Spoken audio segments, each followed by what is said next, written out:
topics and opinions expressed in the following show are solely those of the hosts and their guests and not those of W4CY Radio, its employees, or affiliates. We make no recommendations or endorsements for radio show programs, services, or products mentioned on air or on our web. No liability, explicit or implied, shall be extended to W4CY Radio or its employees or affiliates. Any questions or comments should be directed to those show hosts. Thank you for choosing W4CY Radio. Welcome to the Ask the Expert show on W4CY Radio and Talk4 TV, where we bring you educational information from top local experts in the fields of legal, health, financial, and home improvement. Now sit back and listen to experts in family law, association law, hearing loss, business brokers, home care, along with many other topics. Now here are your hosts, Steve-O and Sophia. Whoops, wow, you caught me trying to comb my hair. Wow, sorry about that. Hey, good afternoon. Welcome to another Ask the Expert show. Man, I feel like this is like we just did this yesterday.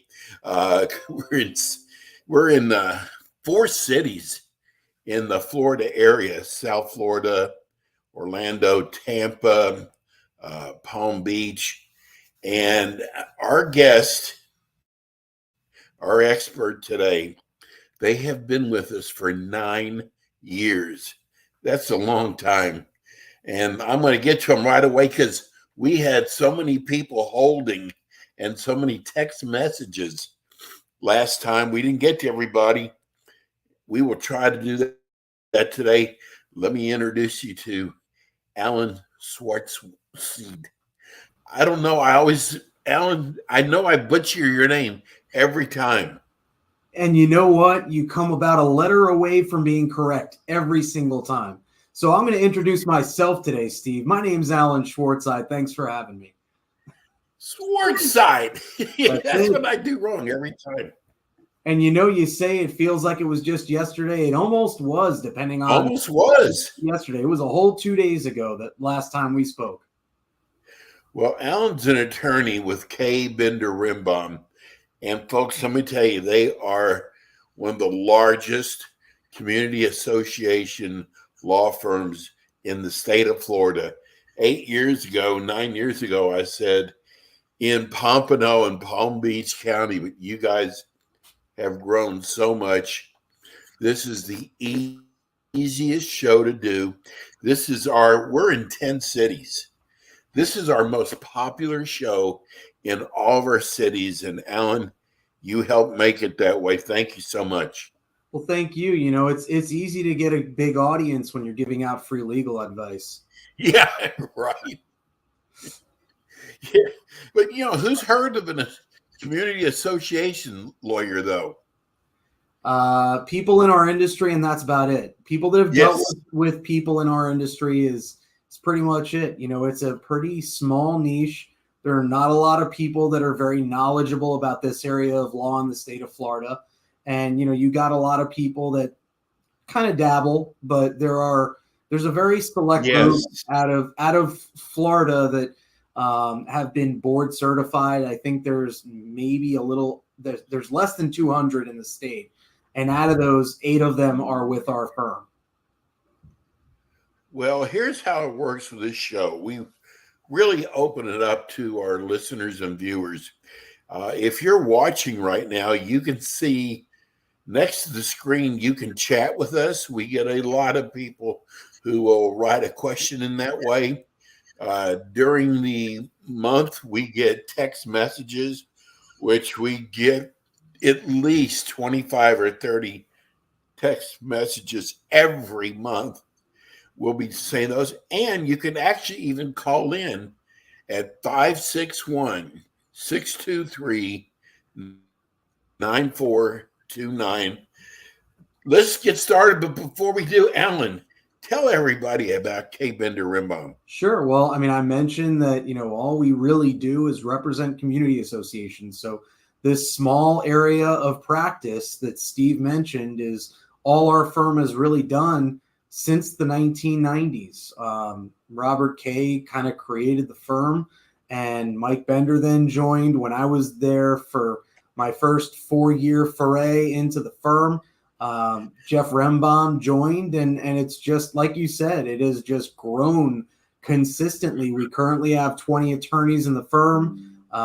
We all do kind of different things, and it all pertains to representing community associations. If that's what you need is help with a community association, I really think you need to go with someone that actually practices almost exclusively in that area, because otherwise there's so much that it's easy to miss in these statutes and your governing documents. And Steve, we constantly talk about even the changes in the statutes that a lot of people might not be up on if this isn't really what they do. I'm the Orlando office managing attorney for the firm. We, like you said, we do have offices in Tampa. Our main office is in Pompano Beach. And we also have an office in Palm Beach Gardens, which is run by Jeff Rembaum. We have, you mentioned who gives away free legal advice. Fortunately for everyone else, maybe fortunately or not for us, it's us. I mean, we do more educational programs, I think, than any other firm in the state. I can't say that for certain, but I know I do 4 to 5 a month myself, and we've got Jeff Rembaum is constantly doing classes. Mike Bender's constantly doing classes. We've got one coming up, which I'm sure Steve will mention later, with Emily Gannon. We've got others that, we've got just a ton of people who are actively involved in trying to help educate the community so that there aren't quite as many problems in community associations. And really, that level of communication and education is what is crucial to our firm. Well, you also offer so many free classes during the month, which you're well aware of. Is it called Ask the Lawyer or Ask the Attorney? Ask the Attorney. Yeah, it's kind of like an open forum, and whatever questions you can come up with, you can ask them, kind of like your show, Steve. Well, let me tell you, because you guys have a extremely busy office, and I got to tell you, I've been to several of Ask the Attorneys, and I will every time. And those things get filled up too, by the way. I mean, people they come loaded with their questions. But you know what? I got to tell you, the ones I've seen Robert and Michael have done, and I got to tell you, it might be set for an hour, but they're usually there for 2 hours, because people, all of a sudden, they've got more questions than they came in with, right? Absolutely. Is that how it works? That's how pretty much. A guy had one question, Alan. He said, I just have one. And that question turned into about 5 or 6 questions. Yeah, it's the same with every seminar or webinar we do. Someone thinks of a question while you're speaking. They ask the question, you give the answer, and then all of a sudden that results in 5 more questions that had nothing to do with that topic, but that they thought about after the fact. Exactly. And over the years, I've seen such a change. When we first started doing the show, it seemed like all people were asking about are pets. I mean, it was like every question was about a pet, and we don't get that many anymore. Well, that's because people like Emily Gannon at our firm are teaching that class once every couple months. I know I taught it about 2 months ago. She's teaching it this coming month, and we do have a class that's specifically about navigating the Fair Housing Act, the service and emotional support and other support animals. So I think that's part of it. That was a hot button topic for a long time. I think enough attorneys have gotten wise and understood, and enough boards and managers have gotten to the point where they understand that this is just not something you want to mess with. Get advice from an attorney. Make sure you do it the right way so that you're not getting your community in trouble. There are plenty of issues that people just make their own decisions on, but I think anything pertaining to this service or support animal issue, people are starting to be wise enough to ask for advice from an attorney before they screw it up. Exactly. And I got to tell you, Al and I talked about this the other day. We feel you. We see your letters. We know there's a lot of people who are very concerned about just their day-to-day living. We understand many of you are month to month with the checkbook, and the insurance is just skyrocketing. And that's not has nothing to do with your community association. It's just rates have gone sky high. So, Alan, we were talking about that, and let's tell people what's going on so they understand. Well, there are two different issues with respect to insurance. And I actually, right before I jumped on the call with you, Steve, I was speaking with a client and helping out one of our attorneys in Pompano Beach who's out of the office right now. But they've got an urgent issue that they need to try and finalize roof repairs. And, they were basically told, if you don't do this within the next X amount of time, you won't be insurable. But even if you are insurable, even if you spend the $30,000, $50,000, $100,000, whatever it costs to do the repairs, their insurance went from about $170,000 to over $500,000. Oh my gosh! In the last year, and they were told, pretty much at the last minute, and that's just their insurance for the community. That doesn't count the homeowner's insurance or the insurance on an individual unit that the owners are paying for separate and apart from what it costs to insure their communities. So, both of these things are exponentially growing. Your assessments are going up, your insurance cost is going up, and the legislature claims that they're doing things that are intended to help with that. But the help that they claim that they're trying to make, a little better is a little bit better incrementally over the next, 10, 15 years. That doesn't help someone who's 85 years old on a fixed income living in a condo that they bought 30 years ago and don't have a mortgage on, but might lose anyway because they can't afford the assessments for the community anymore. So that's only one issue, Steve. We talked about insurance. The other one, and I'm not trying to, say the sky is falling, but it is a major issue. We've got legislation that changed this year and last year where condos in particular and co-ops are going to have to reserve for expenses that they never had to reserve for. They're going to have to get studies done that they never had to have before, although it was probably a good idea anyway, with respect to the structural integrity of their buildings.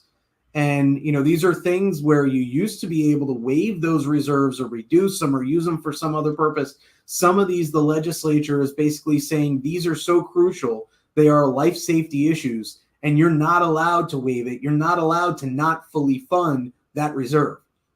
So as a result, you're going to see assessments increasing drastically because of that as well, because these are things that the association never really kept money set aside for before, that now all of a sudden they're adding into your assessments every month or every quarter or every year. So it is, again, I hate to say the sky is falling, but I have major concerns, and people should start preparing their finances for drastically increased costs of home ownership in this state. And guess what went up again today?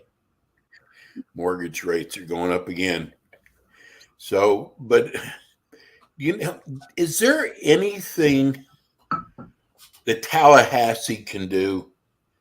There's people out there blaming their board, and it has nothing to do with the board.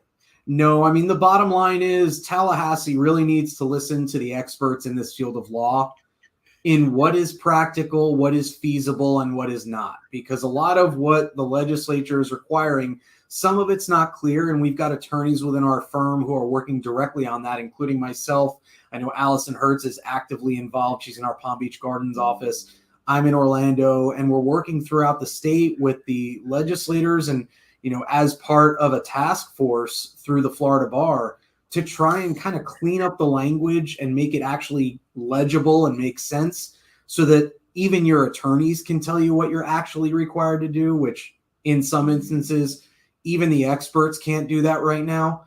And also to make it so that it's feasible to do these things within the time frames and dollar values that are being required by the legislature. So we're trying to clean it up. You can talk to your legislators and basically say, we've tried to go get a study done, the reserve studies that are required. We tried to set that up. We can't get it done until after the deadline, which is December of next year, to do the first one. What are we supposed to do? And the bottom line is the only thing you can do is try and get a contract that says that it's going to be done at some point when there is an expert available. When I say expert, what I really mean is an engineer, an architect, or someone that's working under them that's qualified to do these reserve studies. And just to be clear, what we're talking about here, and I know I've talked about this probably way more than you or I wanted, Steve, but we're talking about the structural integrity reserve studies and also the initial milestone inspection reports that are now required as of last year in Florida condos and co-ops. And it's a big mess. It's not really getting that much better, although some of it was cleaned up. Some of it was made even less clear and worse in this year's legislation.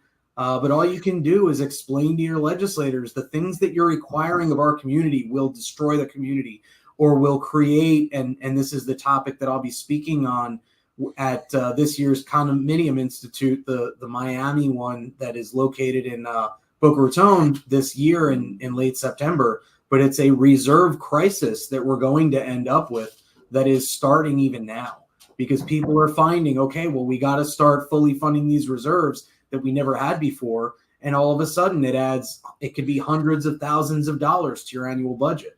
And the board doesn't really have an option but to include it. So it just becomes a big mess. It's, we talked about this 5 or 6 months ago. Alan's like, how are they going to have enough engineers and architects to handle all this? And I heard comments yesterday that they don't know how they're going to handle all this because there's only so many engineers and architects in the state of Florida. I was on a panel, a week or two ago with the head of an engineering firm. And, it was one of the better known ones in Florida. And his response to when is your next availability was before I stepped onto this panel, it was sometime in mid-October. He didn't disclose what would happen after the panel that same day. It might be sometime in November. So, this was if you sign up and make sure that you contract for it in July. And fortunately, he had the availability. One of the good things that was done this year in the legislature was that it was changed from having to have an actual engineer or an architect perform this to a team that is run by or observed and overseen by an engineer or an architect. So I think that'll help open it up to more teams, more people willing and able to do this. But it's still, you look at the amount of condos and co-ops that have to do this within a very short time frame. It sounds like a year and a half is a long time, but when you're getting times that are, some of these people are basically saying, well, I can get you in 9 months. And when you start saying 9 months and you're not quite at the point, it's just going to exponentially get worse and worse because more and more people will have already gotten on someone's calendar, and those calendars are going to get filled longer and longer out as we start approaching that year, that time frame of December 31st, 2024. So it's just going to get worse. I strongly recommend that all communities that are obligated to do this start looking for a contractor now, because you might already be too late. We're going to go to our phone lines and to our text messages. We're going to, if you'd like to call in with a question, the phone number here is 561-623-9429. If you have a question for Attorney Allen, let's go to Janie in Lake Buena Vista. Our HOA is refusing to hold meetings to approve bids or expenditures. They're doing it all by email. With the property management being complacent in their actions, should we pursue mediation? So this sounds like something that probably is subject to the pre-suit mediation that the caller or the texter is asking about, because it's failure to hold board meetings. The statutes are clear. You can't have a board vote via email. So if that's the only way that this is being discussed and these contracts are being voted upon is by email, sounds like the board's doing it wrong. Now, what they can do and might be doing, and you might not even be aware of it, is in addition to those emails, they might be signing written resolutions that say that the decision to go with this particular contractor, and it may be 20 different contractors for all we know, it was unanimous. And that technically is not inappropriate, although I definitely feel your pain here in that the board is supposed to be making these decisions at an open board meeting. I always recommend that written resolution without a board meeting should be used primarily or almost exclusively in situations where it's like an emergency and you got to get that contract signed because the work needs to be done today. Absent that, yeah, I mean, it might be appropriate to send out that offer to participate in pre-suit mediation. And, if nothing else, it might get the association, get the board to the table. With respect to the management company, I mean, they don't really have an obligation to do more in most instances under their contracts with the association than tell the board that they are supposed to be holding a meeting or go to council to try and get an opinion on whether that meeting is required. So management doesn't dictate what the association does. That's a misunderstanding of a lot of individuals that live in community associations. Management is there to basically serve at the board's command. Even though they have a contract that says they are supposed to be managing the community, they can't do anything themselves that's unethical. But the fact that they're not going to step in and force the board to do something, it's because they don't have the authority to force the board to do anything. The only thing they can do if they disagree with what the board is doing is back out of their contract. Believe it or not, we're already up to break time. Alan, give out the number that's good at all 4 locations. Sure, that's going to be 954-928-0680. That'll connect you to our front desk. So it doesn't matter which of our locations you're trying to reach or which employee of the firm you're trying to reach. You call that number, you'll reach us. Again, that's 954-928-0680. We're going to go to break. When we come back, we have more Ask the Experts. We'll be right back.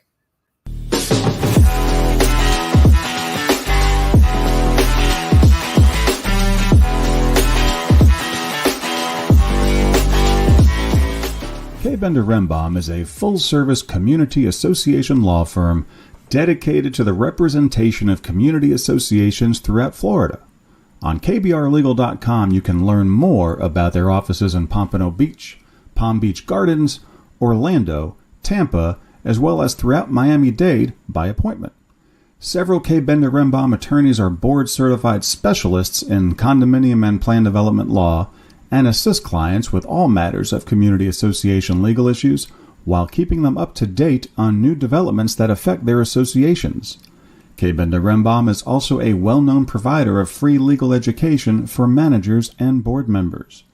Contact K. Bender Rembaum today by calling 800-974-0680. That's 800-974-0680 to reach any of their locations. You can also visit them online at kbrlegal.com or write to them at info@kbrlegal.com.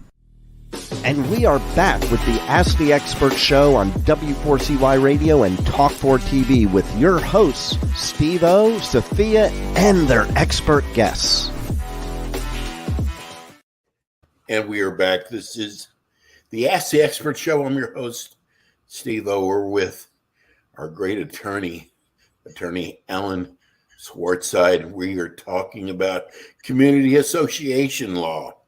If you have a question, you can give us a call here at 561-623-9429, or you can write us on our community board. We're going to go to William in Orlando. Board of Directors refuses to have meetings in the presence as stated in our condo laws. Is that legal? They refuse, and they do all their meetings by Zoom. I mean, the bottom line is they can hold it via Zoom as long as everyone has the ability to attend via Zoom. If someone doesn't have a computer or internet-enabled device, then you really need to have it. And I generally suggest that those meetings be held at least with one person in an actual physical location, so that anyone that doesn't have the ability to use Zoom or is in some way handicapped and Zoom doesn't allow them to attend the meeting, they have the obligation to ask for an accommodation in order to be able to attend the same way as everyone else. but you got to give people the opportunity to attend. So if someone is objecting to Zoom, my suggestion is you have a physical location where at least one person is attending in person, and you allow everyone else to attend in that room or via Zoom, so that you're accommodating the ease of using Zoom while also accommodating the person that's saying, I don't have the ability to get onto the meeting if you do it via Zoom. The other thing is, my suggestion, if you're going to hold those meetings all via Zoom, you might want to have some kind of resolution of the board that actually says this is the way we're going to do it. And if you need an accommodation, whether that's because of a disability or just because you don't have a computer, or frankly, you're not tech savvy enough to use Zoom to jump onto the meeting, you need to ask for it, but we will provide you access to that meeting by an in-person attendance. If you're going to do it that way, where you've got some people on Zoom, some people in person, just make sure that you're providing the opportunity for the people that are in that room to actually hear everything that's being said on the Zoom call. Because I know sometimes people will use a laptop, the speakers are awful, and you can't hear it more than 3 feet away from the laptop. So just make sure you've got some kind of speaker system set up, or there's a room that's small enough and has good enough acoustics that everyone can actually hear what's going on during the meeting. We all remember what happened at Surfside. If they would have had the study done for a condo, a building over 3 stories, would they have found those cracks? I don't know. And that's my only honest answer. I mean, I know that there was a structural problem with the construction of the building, according to the reports that came back after the fact, as to what caused the building to collapse. I think it was an issue with the pool as well. And so there were a bunch of different issues, whether or not any of them would have been noticed. Because keep in mind, the first phase of the first study that gets done is just visually inspecting. You're not digging into the concrete. You're not doing any invasive testing. It's literally this engineer or whoever it is walking over and saying, yeah, it looks good. Or no, I see that problem right there. If they don't see the problem, this might not have protected those buildings, and we still might have had the same issue. The other issue that I'm aware of is that it's partially a problem of proper management. And I don't mean by a management company, I mean by the members, who, my understanding is, there was actually an engineering report that said that there was work needed, and the members kept voting down the assessment that was needed to pay for those repairs, and had just finally approved it right before the building collapsed. So they were about to start doing the work, and then the building just tumbled. So it's an issue also of people not understanding how crucial it is, when you're talking about the structure of a building, to properly fund your reserves. That's one reason why I haven't fought harder against some of the laws that have come out recently, is because overall, I do think it's a good idea that you need to reserve for the structure of the building and do testing on the structure of the building every so often. I don't necessarily think that the way that it's being required now is appropriate, but it's not up to me to decide. I'm not on the legislature. All I can do is try and push back when bad laws come out. Well, I think you got to do something. You can't just not do anything at all. And, I know this is going to be expensive, but it's just something that probably should have been done a long time ago. Well, and Steve, the words you just said are exactly what I think was going through the legislature's mind when they put out Senate Bill 4D last year. I don't know what to do, but we got to do something. And so that's what you get, is something that was kind of thrown together from what I'm perceiving and what I've read. I don't think there was nearly enough input taken from people that are actually in this industry. It was just the legislators deciding what looked good on paper to them, not really caring about the practical aspect of how this actually gets done. Let's go to Ruth in Lake Mary. If a condo association is painting the buildings, who is responsible for paying the attached patios. Is it the owner's responsibility? That is one of the few times that I have the pleasure of saying, look at your governing documents. I don't have an answer for you. Okay. Bottom line, it's going to depend whose maintenance and repair and painting obligation your particular declaration says. My guess is it's not going to be the member's obligation to repaint balconies, because you wouldn't want the members individually to have all of the accommodations that are required to get someone up there on the balcony to repaint, especially on the sides, the bottom, etc. My guess is it's the association, but you really need to look at your governing documents. Here's Eric in Orlando. Reserves were stolen to fix a board member's apartment. Not good. These reserves are now gone. What should I do? What should you do as a member of the community? Yes. Probably report it to the board and see if they decide to do anything with it. I don't know that you have the individual capability of filing a derivative action and basically suing your former directors, because that's who you'd have to sue. It's generally going to be on the association unless you can figure out a way of going after the directors who made the decision and had the conflict of interest, which, based on your description, the conflict of interest is pretty clear. If they were using those funds, it's basically, it's a conflict at best, theft at worst, and potentially criminal theft. So it may be something that the best thing that an individual member can do that isn't on the board is, frankly, report your knowledge and all the documentation you have to support it to the police, and let the police handle that investigation and maybe get that money back for the association. But as a board member, the only thing you can do is go after this individual. Part of the problem with that is essentially what you're doing is suing yourself, because if the association is filing a lawsuit against the former director, your directors and officers liability insurance policy is probably going to kick in, which the association then pays the deductible for. Right. So chances are you're just going to be recovering from your own insurance company, in which event your insurance will go up as a result of that recovery in most instances. So again, I think the best bet in this situation that you've described, go to the police with whatever you've got. If you don't have the records, see what the association has. If this person was, I'll say, foolish or unwise enough to actually document that they had their property taken care of with association funds, great. That's a pretty clear-cut case that you can take to the police for theft. I got to make sure I can decipher this. This is Gary in Longwood. Okay. A board member has been on for 15 years. When can they no longer run?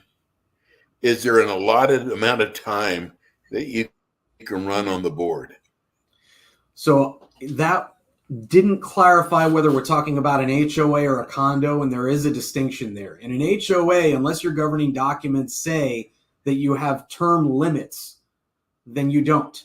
And a term limit is essentially, this is how long you can serve for. And if no one else is, or if someone else wants to serve in your spot, you're off.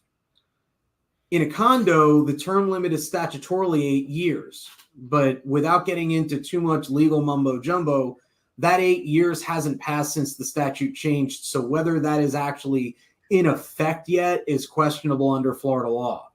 So unless your governing documents provide for it in a condo as well, that term limit that is now statutory might not kick in. But here's the other thing that I'll point out for either one of these, whether you're a condo, HOA, co-op, whatever it may be. If no one else is willing to serve in that position, then that term limit doesn't really matter, because that person can just stay on until there's someone that's eligible to replace them.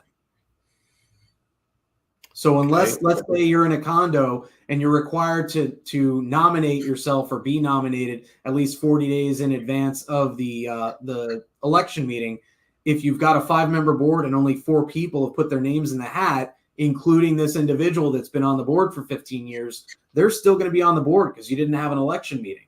So until someone's willing to replace them and actually does what's required to be nominated, that term limit becomes effectively meaningless. Okay, we just got a text message from Ben in Orlando. He's thinking about running for the board. Does it take a lot of time if you're on the board? That really depends on your community. The answer should be yes. For some communities, here's 150 units. I don't know if that makes a difference. 150 lots, you said? 150 units, you said? Yes. Okay. The size of the community can matter or it might not. It just depends on how well maintained it is, how many problem children you have, etc. But a lot of this stuff that the board would normally need to deal with can be dealt with by policies and handed off to management for the most part. So if you've got a policy in place that I recommend for every community, you've got your collection policy, your covenant enforcement policy, your records inspection policy, and your policy governing member speech at meetings. Okay, if you've got those in effect, then you already know automatically how all of those issues need to be handled. And you can just basically tell your management company, instead of we're going to have a meeting every X amount of time and we're going to discuss each one of these issues, well, management's going to follow your policy. You can have a meeting one time of the board that basically says all of these issues that come up in the future, management's going to follow the policy. They'll send their letters out, they'll send it over to the attorney, and then the attorney deals with it. The board doesn't necessarily have to get involved in a lot of these things if you have a manager and you have good policies in place. So that can alleviate a lot of the burden of even having to have, board meetings on a frequent basis. When you're going to have to actually get involved is when you've got potential vendors coming in for example, landscaping, painting, things of that nature, construction work that needs to be done on the building, things like that. That's when you're going to get busy. But, when you ask how much time is it going to take, depends how dedicated you are and how dedicated you are to streamlining the operation of your community. If you're willing to spend some time and money up front, you're going to save yourself a lot of time in the long run. Here's Mike in Tampa. Love the show. I also listen every month in Orlando. He said, I'm losing one member of a 5-member board. One board member suggested that only 3 members vote and the 4th member uses a tiebreaker. I think this is wrong. Who's right? Mike is correct. There's what you're doing by basically relegating one member to the tiebreaker position is taking that director's vote away that they were granted by virtue of being elected or appointed as a director. So what you should be doing is trying to get another member appointed to the board so that you've got 5 directors in place. If you're not able to find that one extra person that wants to be involved, try and figure out each situation. And if you end up in a deadlock, you might not be able to take action. Or you get advice from your manager or your attorney as to what the better course of action is, and you make a decision based on that written guidance or that verbal guidance. And maybe that'll sway one of the two that was leading the other way. But I absolutely disagree with the individual that told Mike that you should not be allowing one of your directors to vote. That is literally one of the only things directors even do. Here's what directors do. These are their jobs, okay? They show up to meetings. They make motions. They second meetings. They vote on motions, or they abstain from voting because of a conflict. That's literally all a director does. You're telling me that 3 out of those 4 things, this person's suddenly not allowed to do. I just can't agree with that. We got some really good listeners. Agreed. Eric in Orlando. Is there ever a requirement in a condo association where the board alone has to have a unanimous vote in order to pass, such as making new rules, not dock changes? No, the only time that would be required is if your governing documents say it's required, but a majority of the board makes almost every decision of the board. There are a couple instances where you need what's called a supermajority. For example, if there's a conflict of interest because one of your directors and For more about conflicts, there's a class that we recorded. Go on kbrlegal.com, watch the class under the resources tab. I'm not going to spend the hour and a half that we spent on that class and on Steve's program talking about it. But if there's a conflict of interest where a director is directly interested in some contract that the board is considering, they need to be stepping away from that contract discussion and voting by the board. And 2/3 of the other members of the board need to vote in favor of it in order for it to pass. I'm not aware of anything that the board would need to be unanimous in order to make a decision, unless your governing documents are written in a way that, frankly, I've never seen in 15 years of practice in this area. Okay, let's go to Michelle in St. Petersburg. Our community still does not have the audit for 2022. We were told the property manager didn't provide all the info needed. Is there anything the owners can do to push this along? Yeah, get your board to demand the documents from your property manager. Seems pretty straightforward to me. I mean, the manager is not authorized to withhold documents that it has from the board. So the other thing is the manager might be putting the association in a position of violating Florida law, which requires that the association disclose its financial reports within a certain time frame. I think it's 90 days after the end of the fiscal year, or if you're using someone to create the report that's outside the association, it's up to 120 days. That's off the top of my head. Those timeframes may be completely wrong, but bottom line, you do have an obligation to produce those financial reports. So the manager might be breaching their obligations under the management contract by not producing something that the association was obligated to include in its official records. And those official records are subject to inspection, not only by the board, but by every member of the community upon request. So I would send a records inspection request, and basically say, I want to see the financials for fiscal year 2022 for the association. Or you can just send a request to inspect the records. And if this isn't in there, send an offer for pre-suit mediation saying, you guys need to go ahead and produce these records. And then the association would have a basis to go back to the management company and say, you're about to get us sued, get off your behind and do what you're contracted to do.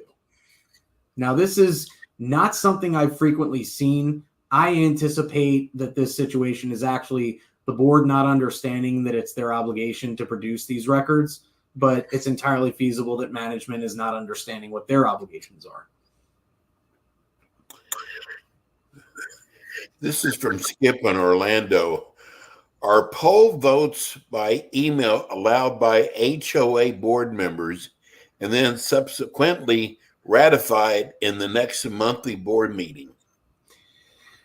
I'll put it this way. It's not the right way to do it. But Okay. if the decision is ratified, that's usually, like I mentioned earlier, that's something you want to use in emergency circumstances, not as your regular course of doing business. Because the purpose of having an open meeting is so that the members get to observe the discussion and they get to kind of participate in it as well. That's part of every member's right, is to speak for up to 3 minutes on every agenda item, subject to reasonable rules and regulations at every board meeting. And so what you're doing is keeping the members from from using that right. You're basically saying, yeah, I know you have that right under Florida law, but we're not going to let you use it. So, and the other thing is the board members can't vote via email. So that poll, if you are signing a contract and ratifying the decision later, you can't use that as a replacement for a board meeting. So if that's the only way that the board is making decisions, that's another one that might be a dispute subject to pre-suit mediation. But my suggestion in any one of these instances that people are perceiving that the association's doing something wrong is send them a copy of the statute highlighting what you think they're not doing that they need to do, so that you've placed the board on notice that, hey, maybe you need to get some legal advice and find out whether what you're doing is okay or not. And hopefully they're going to use someone that's competent enough to give them guidance like what I'm saying today. Now, I will say it's not uncommon for people on boards of directors of a community association to do exactly what's being described. That doesn't make it right. It may not be legally actionable, but it's, from my perspective, it defeats the entire purpose of having the openness requirements that are included in the Florida statutes for board meetings. Alan, I got a call today from one of your clients just to tell us how much they love the show. But one of the things they said was that when they call, you always get back with them within a day. So customer service at K. Bender Rimbaum is very important. I agree. I mean, that's certainly my personal policy. I know that the firm has a general policy where, listen, we may not have a substantive answer for you within 24 hours, but we're always going to get back to you right away and make sure you understand we actually care about our clients. You're not just a number. Right. It's not the client in my perspective. It's our client. And it's because I care about the people that we're talking about. It's not just, this is client number 63 for the Orlando office.